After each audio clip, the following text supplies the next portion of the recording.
नमस्ते, प्रणाम, हर हर महादेव। और बहनी का आप लोग सपोर्ट करिए, प्यार दुलार दीजिए। जैसे हमें आप लोग सपोर्ट करते हैं वैसे बहनी का भी सपोर्ट करिए। बहुत मेहनत कर रहे हैं, जल्दी से इनको आगे बढ़ा दीजिए। आप लोग आगे ढेर सपोर्ट करिए और ये सिस्टर का भी सपोर्ट करिए। तो देखिए दोस्तों, जैसा हम लोग सुने थे वैसा कुछ नहीं है। बोलती है सब कि हम जाते हैं तो गोरखप्रिया भौजी घर से नहीं निकलती है, ऐसे वैसे सब ऐसे। भाभी तो बहुत सपोर्ट कर रही है। दोस्तों भाभी बहुत अच्छी है, घर से निकली है, अपने हाथ से मोबाइल से मतलब वीडियो भी बनाई है और फेसबुक भी देखा गया है और यूट्यूब भी देखा गया है। तो यूट्यूब में थोड़ा प्रॉब्लम है और फेसबुक तो अच्छा है, खास मेरा अच्छा है, मोनेटाइज भी हो गया है।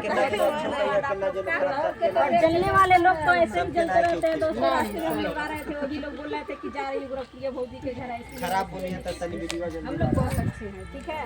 और गोरखप्रिया भौजी भी बहुत अच्छी हैं, बहुत अच्छी हैं। तो इसीलिए हम लोग वीडियो है बना लिए। अपने भी कहीं हैं, बैठी है मन के आराम से।